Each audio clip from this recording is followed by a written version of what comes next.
नमस्कार दोस्तों, daily news India 1.0 में आपका बहुत बहुत स्वागत है। दोस्तों, दुनिया के अंदर जो ट्रेड की दुनिया है उसमें एक बड़ा धमाका है।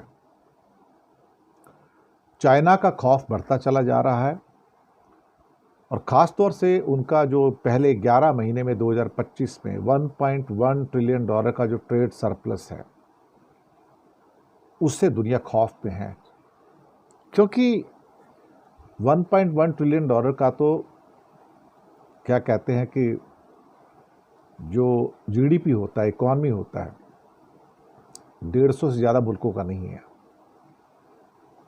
और ये ऑलमोस्ट पोलैंड का जो जीडीपी है उसके बराबर है।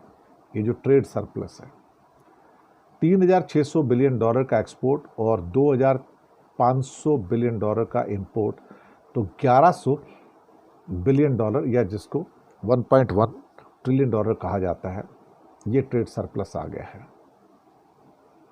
ये समस्याएं मुझे लगता है कि वो पूरी दुनिया के लिए आकर खड़ी हो गई है। यूरोप के पैर कांप रहे हैं, अमेरिका के पैर कांप रहे हैं।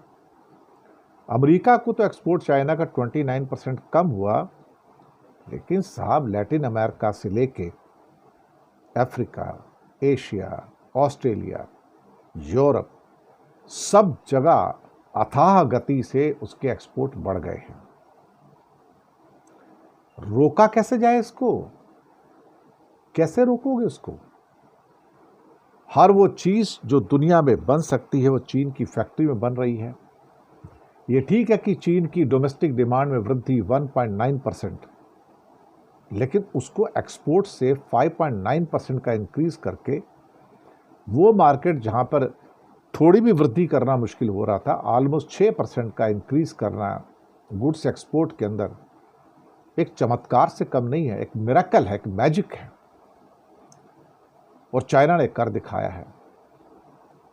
यूरोप के कुछ कंट्री यहां तक कहने में आ गए कि समय आ गया है कि युआन का ओवर वैल्यूशन करना चाहिए, ये अंडर वैल्यूड है। यानी कि अभी अगर सपोज करो डॉलर में ये 7 रुपए के आज 7 युआन का मिल रहा है, एक डॉलर में 7 युआन मिल रहे हैं या 7.5 मिल रहे हैं, सिर्फ 4.5 या 5 ही मिलने चाहिए। इसको अंडर वैल्यू किया गया है जानबूझ के, ताकि चाइना का गुड्स चीप हो जाए और हमारी फैक्ट्रियां बर्बाद हो जाएं। बात तो अब मुसीबत ये कि यूरोप पे हीट आके पड़ी है, तो यूरोप की अपनी फैक्ट्रियां बंद हो रही हैं। उनकी अपनी प्रोडक्शन कॉस्ट तो बहुत बड़ी है, अमेरिका की प्रोडक्शन कॉस्ट बहुत बड़ी है।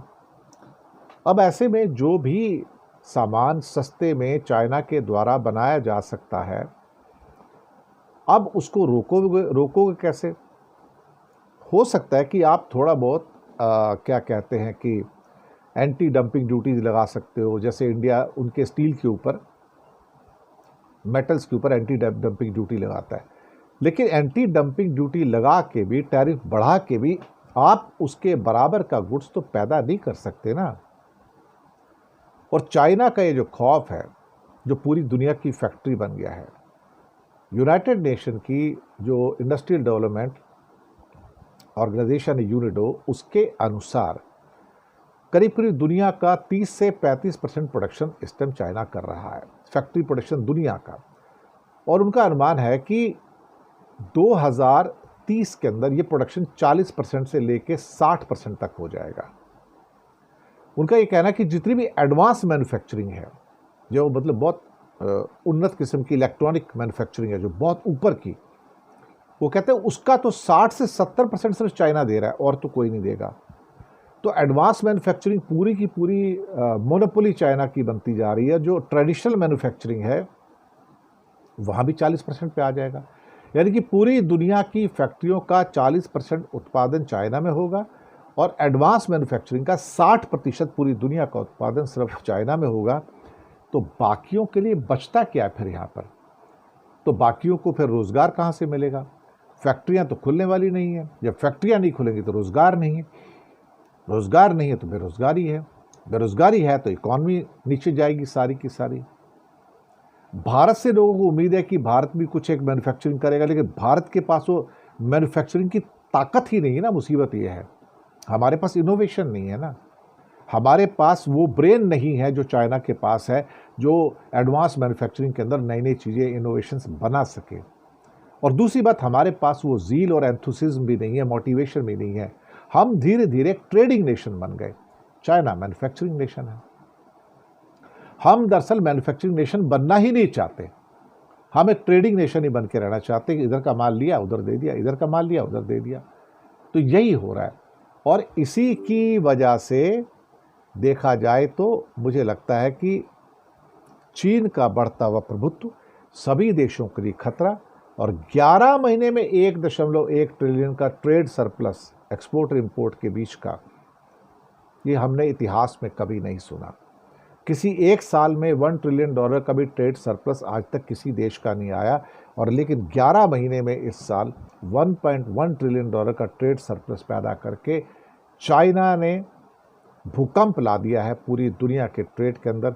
अब दुनिया सोचती है कि भाई मैं कैसे ये चीज़ें प्रोड्यूस कर सकूंगा इतने कम दाम पर जितने पे चीन प्रोड्यूस कर रहा है।